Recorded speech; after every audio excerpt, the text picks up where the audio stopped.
Cost consultation எதிர்பார்க்குறேன். சீமான் இன்னும் அதை இன்னும் ஆரம்பிக்கலை. சீமான் அதில் கவனக்குறைவாக இருக்கக்கூடாது. அந்த இஷ்யூவை சீமான் பேசணுங்கிறது எனக்கு என்னுடைய கோரிக்கை. அந்த காஸ்ட் கன்சல்டேஷன் சீமானுக்கு ஆதரவாக வரும்னு எதிர்பார்க்குறேன். குறிப்பாக நான் சீமானுக்கு பெரிய அளவுக்கு அது ஜம்பாய் வரும்னு நான் நினைக்கிறது பறையர் தேவேந்திர குல வேளாளர் பார்க்க. ஒருவேளை அது தேர்தல் நெருக்கத்தில் பேசலாங்கிற எண்ண ஓட்டத்தில் அவர் இருக்கலாம். அந்த இஷ்யூ தான் சீமான கை தூக்கும் நான் கருதுறேன். ஏன்னா இன்னைக்கு 15 விழுக்காடு இருக்கக்கூடிய பறையர் தேவேந்திர குல வேளாளர் சாம்பவார் இந்த இடஒதுக்கீட்டை 5 உயர்த்தி 20 கொடுன்னு சொல்றாங்க.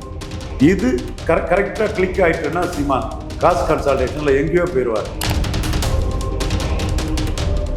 கன்சிராம் பாணியில் சீமானுக்கு சாதிச்சிருவாருன்னு நான் கருதுறேன். அதுக்குள்ள நான் பண்ணேன்னா சீமான் போல்டா அணுகிற ஆரம்பிச்சிருக்கேன். இன்னைக்கு பறையர் தேவேந்திர குல வேளாளர் தமிழ் சமூகங்கள் பாதிக்கப்பட்டிருக்காங்க. இதை நாம எதிர்த்து குரல் கொடுக்க வேண்டிய பொறுப்பும் கடமையும் கொங்கு வேளாளர் வன்னியர் முத்துவத்தோருக்கு இருக்கு. இல்லைன்னா நாளைக்கு உங்களுக்கு இந்த பாதிப்பு வரலாங்கிற ஒரு கருத்தை சீமான் முன் வச்சு அந்த இதை முன்னெடுக்கும் போது கண்டிப்பா ஒரு கன்சல்டேஷன் வரும் நான் கணக்கு பண்றேன். அவர் எடுத்த இஷ்யூ தான் இன்னும் இந்த இஷ்யூவை தாங்க நாம் தமிழர் தம்பிகள் தெளிவா எடுக்கணும். அந்த இஷ்யூல வலமும் போகாம இடமும் போகாம விஜய் தன்னோட சினிமா இதுக்காக நிற்கிறாரு. இதுதான் மெயின் இஷ்யூ சீமானுக்கு நான் கருதுறேன். இன்னைக்கு நாவிதர் சமூக சகோதரர் முடிவெட்டி கொடுத்த காசு தானே கொடுக்காருன்னு சொல்லும்போது இந்த எளிய பிரிவு மக்கள் சீமானை ஏத்துக்கிறாங்கன்னு அது மருத்துவர் சமூகம் மட்டுமல்ல வண்ணார் குயவர் போன்ற சமூக மக்களும் சீமானை ஏத்துக்கிறாங்கிற அந்த இமேஜ் தெரியுது. வண்ணார் நாவிதர் குயவர் ஆதரவு சீமானுக்கு நீர்பூத்த நெருப்பா இருக்குது. நமக்காக இவங்க தான் பேசுறாங்கன்னு இருக்குது. அதே மாதிரி குடும்ப கவுண்டர் ஊராளி கவுண்டர் இவங்க ஆதரவு இருக்குது. இதை கொழுந்து விட்டு எளிய செய்யறது வெளிப்படையா சீமான் அதை பேசித்தான் ஆகணும். இந்த மாதிரி பறைய தேவேந்திர குல வேளாளர் நமக்கு கூடுதல் அதிகாரத்துக்கும் நம்ம கல்வி வேலை வாய்ப்புக்கும் சீமான் நாளைக்கு முதல்வராக வந்தால்தான் நமக்கு அது சாத்தியப்படுங்கிற இதில் அவங்க இருக்கிறாங்க. அதையும் சீமான் இன்னும் நீர்புத்த நெருப்பா இருக்கிறத கொழுந்து விட்டு எரிய செய்யணும். அப்படி அவர் செய்துட்டார்னா அவருக்கு கன்சல்டேஷன் பெரிய அளவுக்கு அவருக்கு வந்துடும்.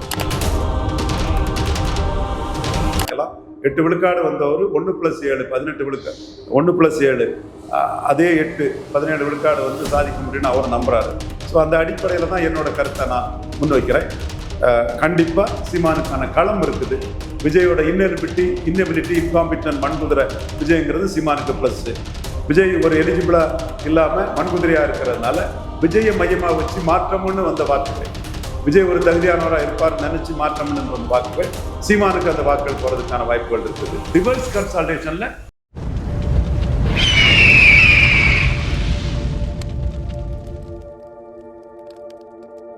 அரசியல் கருட நேயர்களுக்கு வணக்கம். இன்று நம்மோது இணையும் சிறப்பு இருந்தால் அரசியல் தலைவர் திரு ரவீந்திரன் துரைசாமி அவர்கள். வணக்கம் சார். வணக்கம் தம்பி. எப்படி இருக்கீங்க சார்? நல்லா இருக்கு தம்பி. சார், நீங்கள் ஒருத்தர் தான் தமிழ்நாட்டில் இதுக்கு முன்னாடி 2024 தேர்தலில் சீமான்களை 8% பெறுவார்னு துல்லியமாக சொல்லியிருந்தீங்க. அதுக்கேற்ற மாதிரி நடந்தது. இப்போது நீங்கள் சொல்லக்கூடிய விஷயம் 17% நெருங்குவார் சீமான் தொடுவார் அப்படின்ற ஒரு விஷயத்தை சொல்கிறீங்க. ஆனால் வெளியாகக்கூடிய பல கருத்து கணிப்புல ஒரு நெரட்டிவ் செட் செய்யறதை பார்க்க முடியுது. 5% நாம் தமிழ் கீழே போயிடும், 3% கீழே போயிடும் அப்படின்ற மாதிரி ஒரு நெரட்டிவ் செட் செய்யப்படுது. சரியான டேட்டா வச்சு நீங்கள் பேசக்கூடிய இந்த விஷயங்களை அவங்க தவிர்க்கிறாங்க. அதை எப்படி சார் பார்க்குறீங்க? ஒரு காஸ்ட் கன்சல்டேஷன் எதிர்பார்க்குறேன். சீமான் இன்னும் அதை இன்னும் ஆரம்பிக்கலை. சீமான் அதில் கவனக்குறைவாக இருக்கக்கூடாது. அந்த இஷ்யூவை சீமான் பேசணுங்கிறது எனக்கு என்னுடைய கோரிக்கை. அந்த காஸ்ட் கன்சல்டேஷன் சீமானுக்கு ஆதரவாக வரும்னு எதிர்பார்க்குறேன். குறிப்பாக நான் சீமானுக்கு பெரிய அளவுக்கு அது ஜம்பாய் வரும்னு நான் நினைக்கிறது பறையர் தேவேந்திர குல வேளாளர் வாக்குகள். அருந்ததியர் பிரியாரிட்டி ரிசர்வேஷனை இன்னைக்கு ஸ்டாலின் கிளைம் பண்ணுறாரு. அருந்ததியர்கள் கலைஞரை தெய்வமாக வணங்குறாங்க. 2024 பிறகு நடந்த ஈரோடு கிழக்கு இடைத்தேர்தலில் 100 விழுக்காடு அருந்ததியர்கள் திமுக உதயசூரியனுக்கு தான் வாக்களிச்சாங்க. இப்போ தேமுதிகலாம் கூட்டணி சேரும்போது அது அப்படியே கண்டினியூ ஆகும் நான் உறுதியாக நம்புகிறேன். அந்த வாக்குகள் உதயசூரியனுக்கு தான் கன்சல்டேட் ஆகும். சீமான் தனக்கும் அருந்ததியர் வாக்கு வருங்கிற எண்ணத்தின் அடிப்படையில் வரலாம், கொஞ்சம் புறப்புவர்னு வரலாம், நான் மறுக்க வரல. அந்த பறையர் தேவேந்திர குல வேளாளர் சிவா அவர் சரியா இன்னும் எடுத்து பேசாத ஒரு சூழலை பார்க்குறேன். ஒருவேளை அது தேர்தல் நெருக்கத்தில் பேசலாங்கிற எண்ண ஓட்டத்தில் அவர் இருக்கலாம். அந்த இஷ்யூ தான் சீமான கை தூக்கும் நான் கருதுறேன். ஏன்னா இன்னைக்கு அட்டவணை பிரிவு மக்கள் பறையர் தேவேந்திர குல வேளாளர் சகோதரர்கள் அருந்ததி சகோதரர்கள் எல்லாமே அவேர்னஸோட இருக்கிறாங்க. சமூக குழுக்கள்ல அவங்க ரொம்ப ஆக்டிவா செயல்படுறாங்க. அந்த பிரியாரிட்டி ரெசர்வேஷனுங்கிறது பறையர் சமூகத்துக்கும் தேவேந்திர குல வேளாளர் சமூகத்துக்கும் பெரிய ஹார்ட் பண்ண ஏற்படுத்தி இருக்குது. அதுல அவங்களுக்கு ப்ரியாரிட்டிங்கிற லெவலில் திரும்ப வரும்போது தான் அவங்களுக்கு வந்து யூனிவர்சிட்டிகள் எல்லாம் பெரும் பாதிப்புங்கிறத அவங்க கொதிச்சு போயிருக்கிறாங்க. அது கலைஞர் அன்னை கொடுக்கும்போது நான் அதை வரவேற்றேன். அப்புறம் கலைஞர் இறந்ததுமே நான் அந்த இடஒதுக்கீடை நான் ஆதரிச்சவன் தான். பட் இந்த பாதிப்புகளை வந்து சீமா அன்னைக்கு அட்ரஸ் பண்ண வராரு. 1954 காமராஜ் வந்து இந்திய அளவில் ப்ரொபோர்ஷனேட்டாக எஸ்சிக்கிற இடஒதுக்கீடு கொடுக்கணும்னு சொல்லும்போது அட்டவணை பிரிவு சகோதரர்களுக்கு தமிழ்நாட்டில் உயர்த்தி கொடுத்தாரு 1954. அப்புறம் கலைஞர் வந்து 74 உயர்த்தி கொடுத்தாரு, 89 உயர்த்தி கொடுத்தாரு. அதற்கு பிறகு அந்த இடஒதுக்கீடு வந்து 89க்கு பிறகு 89ன்னா 10 அது வந்து 37 வருடங்களாட்டு 38 வருடங்களாட்டு உயர்த்தப்படலை. அப்போ ஒரு தலைமுறை தாண்டி 1.5 தலைமுறைன்னு வரும்போது அந்த மக்களோட எண்ணிக்கை வந்து இன்னைக்கு ஹெவியாக உயர்ந்திருக்கும். பரையர் சமூக சகோதரர்கிட்ட பர்த் ரேட் அதிகம். அப்படி இருக்கும்போது அங்கே வந்து எண்ணிக்கை ரொம்ப ஹெவியாக இருந்திருக்கும், உயர்த்தி கொடுத்துருக்கணும். சீமான் இப்போ அதை எப்படி அதை முன்னெடுக்கிறாருன்னா 15 விழுக்காடு இருக்கக்கூடிய பரையர் தேவேந்திரகுல வேளாளர் சாம்பவர் இந்த இடஒதுக்கீட்டை 5 உயர்த்தி 20 கொடுன்னு சொல்றாரு. இது கரெக்டாக கிளிக் ஆயிட்டுன்னா சீமான் காஸ்ட் கன்சால்டேஷன்ல எங்கேயோ போயிடுவார். இதுதான் இன்னும் நாம் தமிழர் வந்து முழுமையாக எடுத்து அதை களமாடலை. அதில் அருந்ததியர் ஓட்டு பாதிக்கணும்னுலாம் அவங்க நினைச்சா அது வந்து சரியா இருக்காது. அரசியல் களத்துக்குள்ள நீங்க உங்களை நிரூபிக்கணும்னா இந்த இஷ்யூவை நீங்க எடுத்து களமாடினாதான் உங்களுக்கு பெரிய பலனை கொடுக்கும். ஏன்னா இந்த இஷ்யூ வந்து ஜெயலலிதா அம்மையார் வந்து ஆரம்பத்தில் கலைஞருக்கு அதிகாரம் இல்லை, அதிகார வரம்பை மீறி செயல்படுறாரு, தப்புன்னு ஜெயலலிதா அம்மையார் வந்து ஆணித்தரமாக ஒரு கருத்தை சொன்னாங்க. பட் எடப்பாடி பழனிசாமி ஐயா அவர்கள் வந்து நான் தான் இதை சட்டப்பூர்வமாக வாதாடணுன்னு ஜெயலலிதா கருத்தை குப்பைக்கூடையில் தூக்கி போட்டுக்கிட்டு அருந்ததியர் இதுக்காக பண்ணுறாரு. அவர் என்ன கணக்கில் பண்ணுறாருன்னா கொங்கு வேளாளர் அவர் ஜாதி அவங்க ப்ளஸ் அருந்ததியர் வந்தாதான் அவருக்கு சீட் கன்வெர்ட் ஆகும்னு அவர் பண்ணுறாரு. ஸோ அவர் பண்ணுறதுல அவர் சார்ந்த நியாயம் இருக்குது. ஜெயலலிதா வேற, எடப்பாடி வேற. எடப்பாடி அந்த முடிவு எடுத்துக்கிறாரு. ஸ்டாலின் நாங்கள் தான் கொடுத்தோன்னு 100 விழுக்காடு கன்சால்டேட் பண்ணிட்டாரு. இப்போ தேமுதிகவும் கூட்டணிக்கு வரும்போது அந்த 100 விழுக்காடு கன்சால்டேஷனுங்கிறது அருந்ததியர், நாயுடு, ரெட்டி, போயர், ஒட்டர், தொட்டிய நாயக்கர், 24 மனை தெலுங்கு செட்டியார்னு அந்த தெலுங்கு தாய்மொழி சகோதரர்கள் அனைவர் மத்தியிலையும் வந்து ஸ்டாலின் பிரேமலதா அலையன்ஸு, அருந்ததியர் உள்ஒதுக்கீடு கலைஞர் கொடுத்தது, ஜிடி நாயுடு பாலம், பல அம்சங்களுக்குள்ள அது முழுமையாக கன்சால்டேட் ஆகி போகிறதுக்கான வாய்ப்புகள் இருக்குது. அப்போ ரிவர்ஸ் கன்சால்டேஷன்ல பரையர் தேவேந்திரகுல வேளாளர்கள் மத்தியில் சீமான் இந்த இஷ்யூவை முன்னெடுத்து போய் களமாடணும். நேற்று அவர் திண்டிவனம் மீட்டிங்கில் பரையர் சம்பந்தப்பட்ட பல விஷயங்களை பேசினாரு. ஆனால் இந்த ப்ரியாரிட்டி ரெசர்வேஷன் இஷ்யூ அவர் பேசலை. ஏற்கனவே அவர் பேசியிருக்கிறாரு, தென்காசியில் பேசியிருக்கிறாரு, பெரம்பலூரில் பேசியிருக்கிறாரு, பல இடங்கள்ல பேசியிருக்கிறாரு. இந்த தேர்தல் களத்துக்குள்ள இன்னைக்கு சீமான் பேசுறது தான் விஜய் எக்ஸ்போஸ் பண்ணும். விஜய் வந்து தன்னுடைய படத்தை வந்து அருந்ததியர்கள் மக்கள் மட்டுமில்ல, மடிகா மக்கள், ஆந்திரா, கர்நாடகா, தெலுங்கானா கண்டிப்பா நடிப்பார். பார்க்கணுங்கிறதுக்காக இது பற்றி கருத்தே சொல்லாம கருத்தில்லா கந்தசாமியா இருக்கிறாரு. ஸ்டாலினுக்கு கருத்து இருக்கு, எடப்பாடி கருத்து இருக்கு, சீமானுக்கு கருத்து இருக்குது. சீமான் தன் கருத்தை தேர்தல் களத்துக்குள்ள மிக ஸ்ட்ராங்கா சொல்றது. அப்படி சொன்னா அவருக்கு ஒரு கன்சல்டேஷன் கிடைச்சதுன்னா அது அவரை பெரிய அளவில் உயர்த்தும். கவின் ஆணவ படுகொலைக்கு அவர் தான் பேசுறாரு, பட்டியல் வெளியேற்றத்துக்கு அவர் தான் பேசுறாரு, ஆதி தமிழர் வெல்லாது மீதி தமிழர் வெல்ல முடியாதுன்னு அவர் மேல்பாதி மங்கலம் ஆலய நுழைவுக்கு களத்துக்குள்ள அவர் தான் இருக்கிறார். மேல்பாதி மங்கலம் பரையர் சமூகத்தின் ஆலய நுழைவு போராட்டத்தை பெரிய பாமகவும் சின்ன பாமகவும் தடுக்க பார்க்கிறதாட்டு இவர் ரவிக்குமாரே சொல்றாரு. அப்போ நாம அதுல துணிவா நிற்கிறோம்னு அந்த கன்சல்டேஷனுக்கு சீமான் போகணும். குறிப்பா இந்த இடத்த வந்து சீமான் இப்படி கூட அடையலாம். இன்னைக்கு வந்து பரையர் தேவேந்திரகுல வேளாளர் தமிழ் சமூகங்கள் பாதிக்கப்பட்டிருக்காங்க. இதை நாம எதிர்த்து குரல் கொடுக்க வேண்டிய பொறுப்பும் கடமையும் கொங்கு வேளாளர் வன்னியர் முக்குலத்தோருக்கு இருக்கு. இல்லைன்னா நாளைக்கு உங்களுக்கு இந்த பாதிப்பு வரலாங்கிற ஒரு கருத்தை சீமான் முன் வச்சு அந்த இதை முன்னெடுக்கும் போது கண்டிப்பா ஒரு கன்சல்டேஷன் வரும் நான் கணக்கு பண்றேன். அவர் எடுத்த இஷ்யூ தான் இன்னும் இந்த இஷ்யூவை ஸ்ட்ராங்கா நாம் தமிழர் தம்பிகள் வந்து தெளிவா இருக்கு. ஏன்னா அந்த இஷ்யூல வலமும் போகாம இடமும் போகாம விஜய் தன்னோட சினிமா இதுக்காக நிற்கிறாரு. இதுதான் மெயின் இஷ்யூ சீமானுக்கு நான் கருதுறேன். ஏன்னா இன்னைக்கு திராவிட இயக்கம் ஓபிசி அதிகாரமா தான் இருக்குது. அதுலயும் எடப்பாடி பழனிசாமி கட்சி 2 ஓபிசி காஸ்ட் பார்ட்டியாட்டே போயிட்டு அப்படி இருக்கக்கூடிய சூழ்நிலையில 5 விழுக்காடு பரையர் வாக்கு கூட எடப்பாடிக்கு உள்ள வாய்ப்பு இல்லை. அதே மாதிரி அருந்ததியர் வாக்கும் அவர் என்னதான் முயன்றாலும் உதயசூரியனுக்கு தான் அது போற வாய்ப்பு இருக்கு. அந்த கட்டத்துக்குள்ள அருந்ததியர் வாக்குல நமக்கு ஷேர் இல்லை, வர்றது வரட்டு. இந்த பரையர் தேவேந்திர வேளாளர் வாக்குகளை கன்சால்டேட் பண்ணணுங்கிற லெவலில் சீமான் போகணுங்கிறது என்னோட பார்வை. பட் அவர் அந்த இடத்துக்குள்ள பொதுத்தளமா எல்லாத்தையும் அரவணைச்சு போகணுங்கிற ஒரு தன்மைக்குள்ள தான் போறாரு. அருந்ததியர்களுக்கும் கேண்டிடேட் கொடுத்துருக்கிறாரு அவரோட பார்வை. ஏன்னா அவருக்கு ஒரு ப்ரோ புவர் இமேஜில் அவருக்கு அருந்ததியர் ஓட்டு, போயர் ஓட்டர் சமூக ஓட்டுகளெல்லாம் அவருக்கு கிடைக்குது, ஒரு மாற்றம் ப்ரோ புவர்னு கிடைக்குது. பட் அடுத்த கட்ட வளர்ச்சிங்கிறது காஸ்ட் கன்சால்டேஷன்ல தான் இருக்குது. அந்த கன்சால்டேஷனுக்கு சீமானுக்கு பரையர் தேவேந்திர வேளாளர்கள் பெருமளவு துணை நிற்பாங்க. அதே போல சீமான் Mannar, நாவிதர், குயவர், Boer, ஒட்டர், வேட்டுவ counter, Urali counter, தொட்டிய நாயக்கர், மருத்துவர், மங்களா, குறும்ப கவுண்டர், குறும்ப கவுண்டர், தொட்டிய நாயக்கர், 24 தொட்டிய நாயக்கர், கோவை செட்டியார், முக்குவர் பரதவர், பரதராஜகுல மீனவர், இது போன்ற புதுக்கோட்டை சேர்வை, இது போன்ற சமூகங்கள் கணிசமா இருக்கிறாங்க. இவங்களுக்குள்ள பாதிப்பும் இவங்களுக்கு முக்கியத்துவம் கொடுக்கறதையும் சீமான் ஹைலைட் பண்ணி பேசணும். அதுல ஒரு நாவிதர் சமூக சகோதரர் முடிவெட்டி கொடுத்த காசு தனக்கு கொடுக்காருன்னு சொல்லும்போது இந்த எளிய பிரிவு மக்கள் சீமானை ஏத்துக்கிறாங்கன்னு, அது மருத்துவர் சமூகம் மட்டுமல்ல, வண்ணார், குயவர் போன்ற சமூக மக்களும் சீமானை ஏத்துக்கிறாங்கிற அந்த இமேஜ் தெரியுது. இது நீர்பூத்த நெருப்பா இது இருக்குது. இதை கொழுந்து விட்டு எரிய செய்யணும். வண்ணார், நாவிதர், குயவர் ஆதரவு சீமானுக்கு நீர்பூத்த நெருப்பா இருக்குது. நமக்காக இவங்க தான் பேசுறாங்கன்னு இருக்குது. அதே மாதிரி குறும்ப கவுண்டர், ஊராளி கவுண்டர் இவங்க ஆதரவு இருக்குது.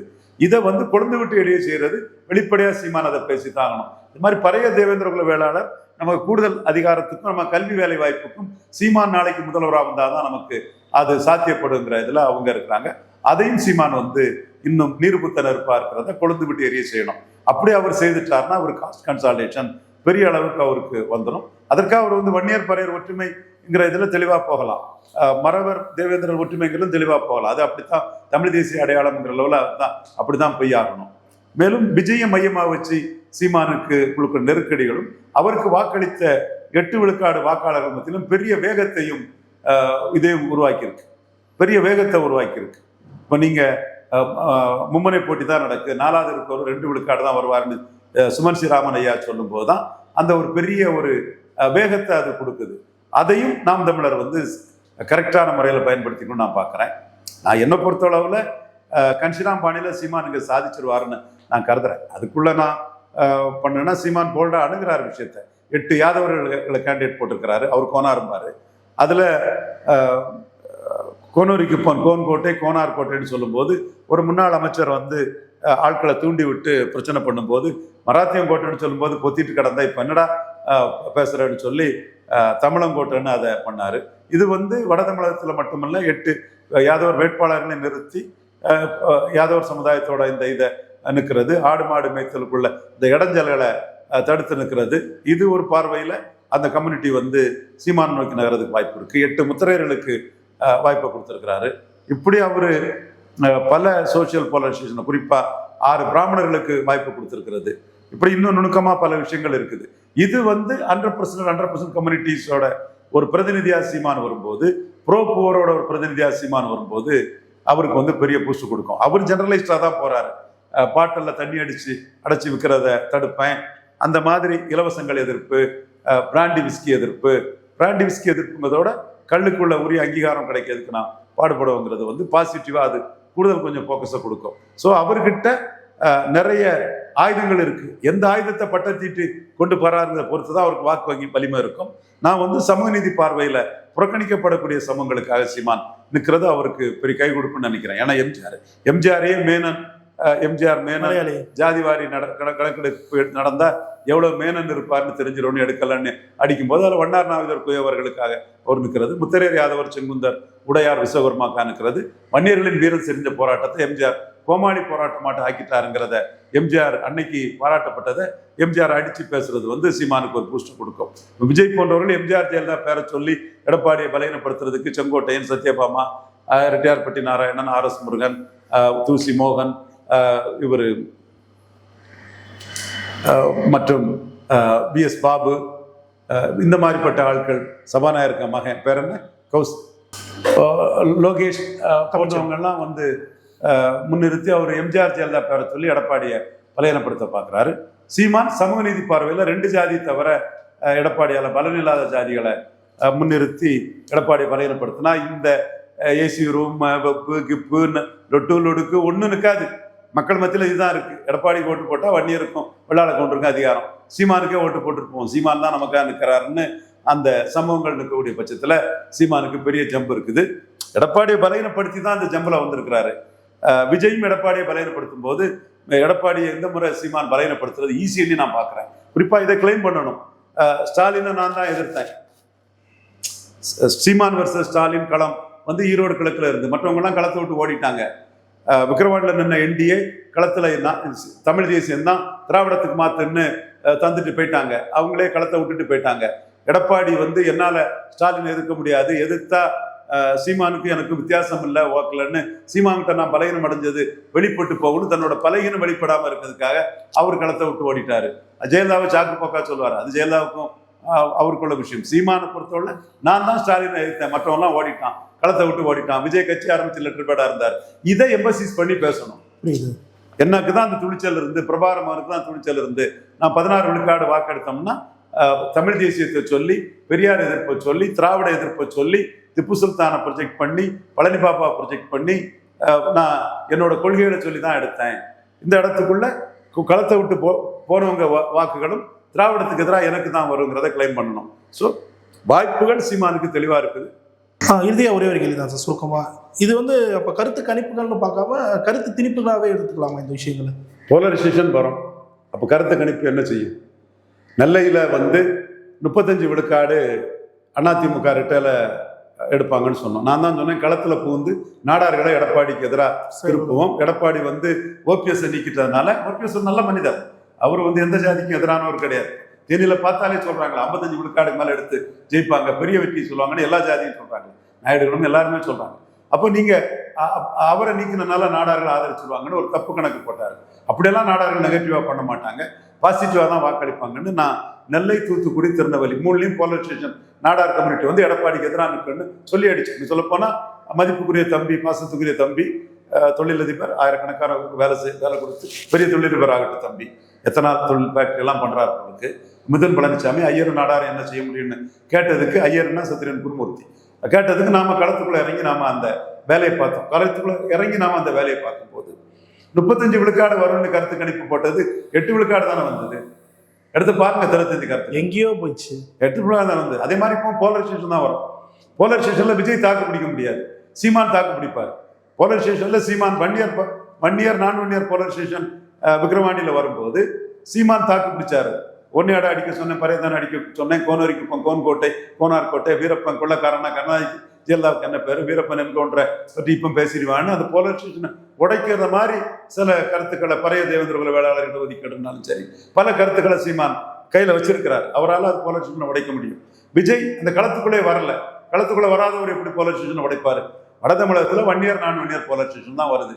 இப்போ அதில் வேற நாங்கள் நிறைய 1 இயர் கேண்டிடேட் போட்டிருக்கோம் வேற கிளைம் வச்சதாட்டு ஒருத்தர் சொன்னார். அப்புறம் நம்மளை செக் பண்ணி பார்க்கல. அதை எப்படினாலும் அங்கே வந்து எடப்பாடி ப்ளஸ் அன்புமணிக்கும் போது 1 இயர்ங்கிறது, நான் 1 இயர் மத்தியில் கேப்டன் விஜயகாந்துக்கு பிறகு பிரேமலதா அம்மையார் மிகப்பெரிய அளவுக்குள்ள இருக்கிறாங்க.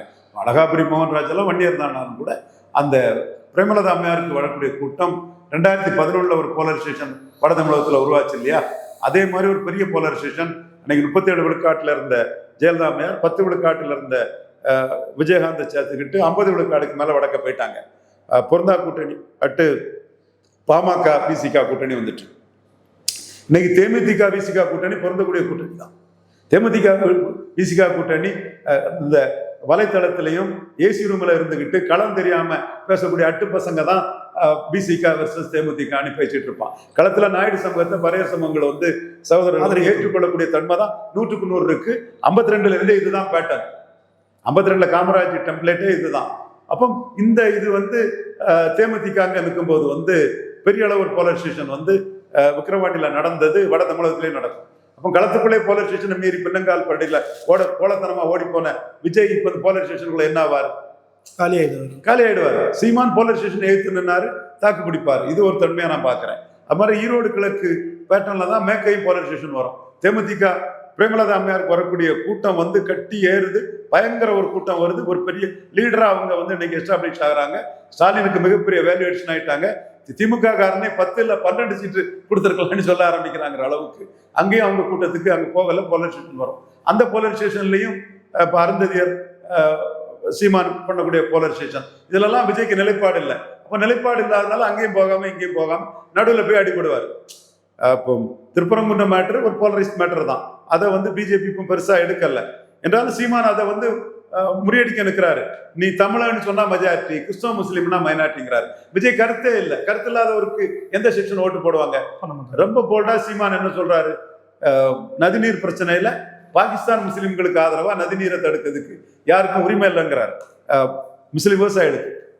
விஜய் வந்து அதுல கருத்தே இல்லை. அப்போ கருத்து இல்லாம போறாரு, பயந்து போறாரு, முதுகெலும்பு இல்லாம இருக்கிறாரு. நாளைக்கு படம் ஓடுறதுக்கு தான் எல்லாம் ஸ்கீம் பண்றாருங்கிறத நாம் தமிழர் தம்பிகள் கொண்டு சேர்க்கும் போது விஜய் பலகீனப்படுவாரு. விஜயை மையமா வச்சு மாற்றுன்னு வந்த வாக்குகள் வந்து நமக்காக சீமான் தான் இருக்கிறான், மாற்றுன்னு சீமான் தான் இருக்கிறான், நிரந்தரமா சீமான் தான் இருக்கிறான், உறுதியா சீமான் தான் இருக்கிறான், இரவல் வேட்பாளரை வச்சு சந்தர்ப்பவாதியா விஜய் நிற்கிறாருன்னு தெரியும் போது விஜயை நோக்கி வந்த மாற்றுங்கிற வாக்குகள்லாம் சீமானுக்கு கன்வெர்ட் ஆகும். இந்த 15 நாட்களுக்குள்ள அதைத்தான் நாம் தமிழர்கள் வந்து களத்துக்குள்ள செய்தாகணும். விஜய் தகுதியற்றவர், மண்குதிரை, அவர் வந்து நிரந்தர சக்தி கிடையாது, அரசியலை விட்டு ஓடிடுவாரு, கட்சி ஆரம்பிச்சு லெட்டர் பேடா இருந்தாரு, இடைத்தேர்தல் இருக்கல, கூட்டணி எதிர்பார்த்து ஏமாந்தாரு, கேண்டிடேட் போட முடியாம இரவல் கேண்டிடேட் வாங்கி போட்டாருன்னு சொல்லும் போது இப்ப பிரச்சாரத்துக்கு வராதெல்லாம் அவர் வந்து கமல்ஹாசன் 2.0 தாங்கிறத நாம் தமிழர் தம்பிகள் வந்து நாங்க உறுதியானவங்க, 29 தனிச்சு நிற்போம், 31 தனிச்சு நிற்போம், எல்லா தேர்தலும் நிற்போங்கிறதுல அவங்க முன்னெடுத்து போகும்போது கமல்ஹாசனை சீமான் பலகீனப்படுத்துற மாதிரி விஜய் பலகீனப்படுத்த ஒண்ணும் இல்லை. விஜய் வருகையே சீமானுக்கு ஒரு பலமாறும். விஜய்க்கு என்னங்கிறது மே 4 தான் தெரியும். விஜய்க்கு வருகையே விஜய் சீமானுக்கு ஒரு அனுகூல சத்துருவாட்டு, சீமானுக்கு ஒரு பிளஸ்ஸா வர்றதுக்கான சாத்தியக்கூறுகளும் வாய்ப்புகளும் அதிகமா இருக்குது. இதைத்தான் நான் பதிவு பண்ணிட்டு இருக்கிறேன். பல்லர்களுக்கு தெளிவாக நேரத்தின்